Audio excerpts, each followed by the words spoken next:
Gandang araw sa inyo. Tagal natin hindi ulit nakapag-vlog or nakapag-upload ng video dahil sobrang busy sa trabaho, nakapagod, sobrang lamig pa. Ito yung mga itsura ng ano ko. So, yan. Ako ngayon, lakad-lakad muna ako dito sa labas. Ito ako yung lugar. Ganda. From Japan. Peaceful. Ay, nakarating na rin ako dito. Maglakad-lakad pataas. Ganda ng lugar na to. Dito ako lagi tumatama. May snack muna saan tayo. Natin simulan. Kukwento ko sa inyo kung paano. Kita ko sa inyo kung kikwento ko pala sa inyo kung ano yung naging kasunod yung trabaho pagkatapos ng Jollibee. Daan muna ako dito sa supermarket. Bumili muna ako neto. Yan. Gulay tsaka yung luto para pag magluto na tayo para sa babaw ng next week. Ito muna yung bumili ko. Ganda ng araw. Ay, biglang dumilim. Simulan ko na yung kwento ko dito ngayon sa inyo tungkol sa sumunod kong trabaho. Yung sumunod kong trabaho pagkatapos kong mag-Jollibee ay merchandiser. Sinubukan kong mag-iba naman ng industry. Galing ako sa food industry tapos ngayon sinubukan ko naman maging merchandiser. Ang tagal ko rin naging merchandiser. Bali, siguro ko mga 2 taon din ako naging merchandiser tapos 3 company yung isang merchandiser ako. Parang ang una ko noon is yung sikat pa dati ng mga chicheria dati, yung State Line tsaka Nutritive, yan yung kauna-unahang kong company nung nag-merchandiser ako. Tapos roving kagad ako. Roving kagad yung ano ko, yung trabaho. Bali, ang hawak ko noon, tanda ko noon, 2 tindahan sa probinsya. Doon ako nagsimula para maging merchandiser.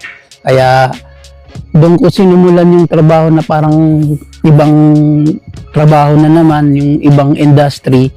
Sinulan ko yon dahil sabi ko gusto ko naman maiba yung trabaho. Tsaka doon sa probinsya kasi iba rin yung sahod ng sa Jollibee, tsaka yung pag naging merchandiser ka doon, parang iba yung rate sa probinsya. Kaya sabi ko, subukan ko muna maging merchandiser. Titingnan ko kung saan yung mas maganda-gandang sahuran nung time na yon. Kasi nung nasa Jollibee ako, maliit lang talaga noon. Tapos year ano pa yon, 2010 ata, mga ganyan. 2011 ako naging sa Jollibee nagtatrabaho. Pero sinaga ko lang siya para magkaroon lang ako ng experience para makapag-apply ako sa ibang trabaho. Bumili na ako doon ng kape para hindi tayo lamigin. Malamig na kasi dahil dito. And dito ulit tayo sa pwesto kung saan ako nag-vlog para tahimik. Nakapokus ako sa mga sasabihin ko dito sa inyo. So kasi sabihin sa inyo yung syempre mga parang step by step ko so, paano ko sinimulan yung journey ko magkaroon ng ganitong buhay, makapunta sa ganitong mga lugar para mabago yung buhay. Tapos so yun na nga, nung naging merchandiser na ako sa unang experience ko, sa unang company ko nag-merchandiser ako, siguro ko tumagal din ako doon ng mga 6 o 8 buwan sa unang company ko nung nag-merchandiser ako. Pagkasunod ko, lumipat ako ng ibang company kasi yung pagiging merchandiser, parang nagbabase sa company rin kung gaano kalaki yung sasahurin mo. Kaya ang ginawa ko, nag-apply ako sa ibang company. Naghanap ako ng medyo mas maganda-ganda yung bigay. Pero maganda rin naman yung unang experience ko sa pagiging merchandiser doon sa unang company ko kasi marami rin naman ako natutunan. Tsaka unang-una nagbigay siya sa akin ng experience para sa susunod na apply ko, matanggap ako dahil may experience na ako sa pagiging merchandiser. Kaya yung sumunod ko na company, Sesto yun, Sesto Company, ang laki rin nang naitulong sa akin. Doon ako nagtagal sa company yun, yung Sesto Merchandiser kasi malaking company siya, maganda rin naman yung bigay niya ng sahod niya. Kaya doon ako nagtagal. Tapos sa probinsya pa rin yun. Sa probinsya, wag ganung company yung parang hawak mo as merchandiser. medyo maganda-ganda na rin yung sahod sa'yo nun. Tapos, nung nag-merchandiser na nga ako ng Sesto, laging rubing pa rin ako nun. Simula naging merchandiser ako, naging rubing ako. Nung unang experience ko, rubing ako, umawak ko siguro ng 3 tindahan. Pagka nung Sesto na ako, parang 4 na tindahan naman yung hinawakan ko nun. Mga malalaking tindahan din, merong maliliit. Yun yung mga pinagdaanan kong trabaho pagkatapos kong mag-Jollibee. Ang ganda kasi parang nakikita ko siya na parang step by step sa akin. Parang yung experience ko sa trabaho, unti-unti akong binibigyan ng knowledge. Tapos yung hagdan-hagdan siya na kailangan dahan-dahan lang, kailangan na-experience ko lahat. Tapos din yung nagbigay sa akin ng lakas ng loob na rin para mag-apply sa iba-ibang company hanggang sa napunta na ako sa iba-ibang industry. Yun lang ang nasa isip ko nun. Sabi ko, apply muna ako dito. Pagkatapos nagkaroon ng experience nito, baka pwede naman ako sa susunod kong industry. Kaya tsinaga ko lang talaga. Kung ano lang yung kaya kong applyan nun, tinatsaga ko lang muna. Kasi sabi nga nila nun, kapag wala kang experience ng ganitong trabaho, mahirap kang matanggap. Kaya ang ginawa ko nun, nag-apply muna talaga ako. Tsinaga ko. Tapos hanggang sa pinili ako, tapos pinagbigyan ako sa trabahong yun, tapos yung sahod medyo siyempre kababaan, pero dahil ang habol natin nung time na yun, experience lang, kaya ginawa kong ganun na lang, mabilis. Nag-apply ako ng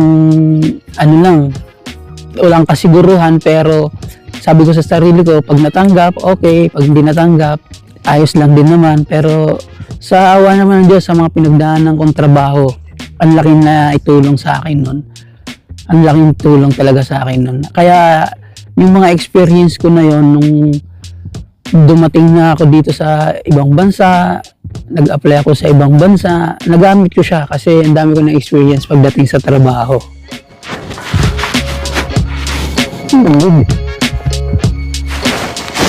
Layo na nalalakad ko. Medyo malayo rin itong pinapesto ako para maglaro, video, kaso kailangan dahil sabi ba gusto ko yung parang walang distraction habang nag-vlog dahil nawawala ako sa focus sa kung ano yung gusto kong sasabihin kapag gusto ko mag-video. Kaya gusto ko talaga yung tahimik, nakapokus lang ako sa sasabihin ko, syempre para matapos din ako maigi. Kaya dito hinihingal na ako, medyo mataas pa to. Ayun o, mataas pa yung nilalakad ko. Sobrang layo.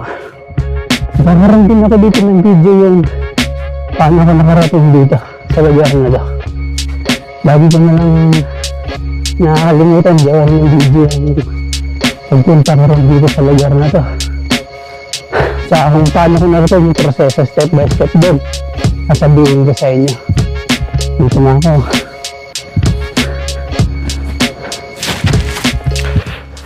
Kaya ang masasabi ko lang doon sa mga kabataan yan o sa mga first timer sa trabaho, tsagain nyo lang yung trabaho nyo kung anong meron kayo ngayon. Dahil pagdating ng araw, isa yan sa mga katulong sa inyo. Kahit sabihin natin nga maliit lang yung sahod niyan, mababang posisyon man yan, tinatsaga mo lang talaga. Pagdating ng dulo, sa katagalan mo nang nagtatrabaho, makakatulong sa yan. Dahil nangyari sa akin yan. Kaya yan yung advice ko na first timer kayo sa trabaho, first job nyo, tapos nag-apply kayo, nahihirapan kayo dahil wala kayong experience. Kapag natanggap na kayo sa unang-unan yung trabaho, pagbutihan nyo. Dahil makakatulong talaga sa inyo yan pagdating ng araw. Dahil nangyari sa akin to, sinasabi ko sa inyo, pero alam ko darating ang araw, isa yan sa mga katulong sa inyo. Tsaka pag nagkaroon kayo ng trabaho, huwag kayong mamili na kung ano lang yung naging una yung trabaho hanggang sa dulo, yun na rin yung trabaho nyo. Dapat mag-try din kayo ng iba para malaman nyo kung saan yung mas kayo sa trabaho, mas fit, ganyan. Ako, marami akong naging trabaho kasi sinubukan ko lang lahat. Ayoko kasing pagsisiyan pagdating ng araw na hindi ko sinubukan yung mga trabaho na gusto ko. Kaya yun, sa dami ng naging trabaho ko, nakatulong siya sa akin ngayon. Nakapag-apply ako dito sa ibang bansa. Sobrang laking tulong sa akin. Kaya habang nag-uumpisa kayo sa trabaho nyo, pagbutihan nyo lang. Kasi gaya ng sabi ko nga, makakatulong sa inyo yun pagdating ng dulo, pag man ang gusto nyo. Kaya pagbutihan nyo lang lagi. Yun lang ang ma-advise ko. Tapos pag may trabaho na kayo, huwag kayo yung parang gagawa ng kalokohan. Gawin nyo ng mabuti yung trabaho nyo kasi para sa inyo din yan. Sa inyo nagre-reflect, sa karakter nyo nagre-reflect yung trabaho. Mahalin nyo yung trabaho nyo lagi. Huwag nyong iisipin lagi na pumapasok lang kayo para sa sasahurin nyo. Dapat may passion kayo dun sa trabaho nyo. Ibigay nyo yung best nyo. Kasi anong malay natin, pagdating ng araw, naging successful din tayo, magkaroon tayo ng sarili nating business. Siyempre, alam na natin yung mga pamamalakad pagdating sa ganong trabaho. Magkakaroon tayo ng mga sarili nating staff din na nung time na yun, tayo ay naging isang empleyado rin naman, naging staff. Alam natin sa sarili natin dahil pinanggalingan natin. Kaya pagbutihan lang natin yung trabaho natin, mapamatagal man tayo sa trabaho or bago pa lang. Kasi sobrang nakakatulong sa atin. Hindi ko sinasabi na magtrabaho na lang tayo ng magtrabaho or ini-encourage ko kayo na magtrabaho na lang ng magtrabaho para lang sa pang-araw-araw natin na pangangailangan. Ang gusto ko lang marating is yung experience. Magkaroon tayo ng tinatawag na foundation sa buhay natin. Yung magagamit natin hanggang dulo. Magpapatibay sa atin. Kasi yung trabaho talaga is dyan nagsisimula yung pundasyon natin abang patagal ng patagal. Pero hindi ko sinasabi na magtatrabaho na lang tayo, mananatili na tayong isang staff pagdating ng araw. Kailangan natin mag-upgrade. Lumalamig na. So, yun lang muna yung may share ko sa inyo sa video ito. Lumalamig na rin kasi. Tsaka hapon na ako nagsimula. Hindi kasi ako nagising kaninang umaga ng mas maaga dahil pagod sa trabaho, nakakapagod. Pero tingnan nyo naman, ang ganda sa hapon ng view. Ayan, nakakita nyo.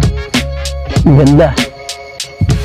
Karating din kayo dito, kaya dun sa mga sinasabi ko dito sa video na to, na-advise ko sa video na to dito, na kung isa kayo sa mga baguhan pagdating sa trabaho, pagtsagaan nyo lang kung ano ang meron dahil may dudulot din yan. Basta huwag lang yung trabaho lang ng trabaho, mag-ipon din kayo para sa mga susunod na step nyo, sa mga susunod na plano nyo sa buhay. Huwag lang yung nasa isip nyo magtrabaho lang at kumita ng kumita. Dapat kailangan nag-upgrade din tayo din sa buhay natin habang nagtatrabaho. Dapat may plano, hindi yung mag-apply ka lang doon para magbibili ako ng ganito. Dapat nagpaplano sa buhay. Kung saan napupunta yung kinikita natin sa trabaho dahil mahirap ng habang buhay nagtatrabaho lang tayo. Diba? Kaya hanggang dito na lang muna yung video ko na ito. Medyo malamig na rin. Uwi na ako. Nagkaroon ako ng konting time.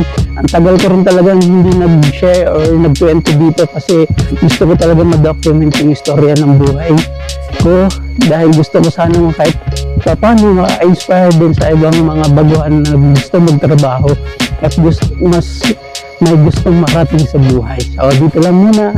Bye-bye.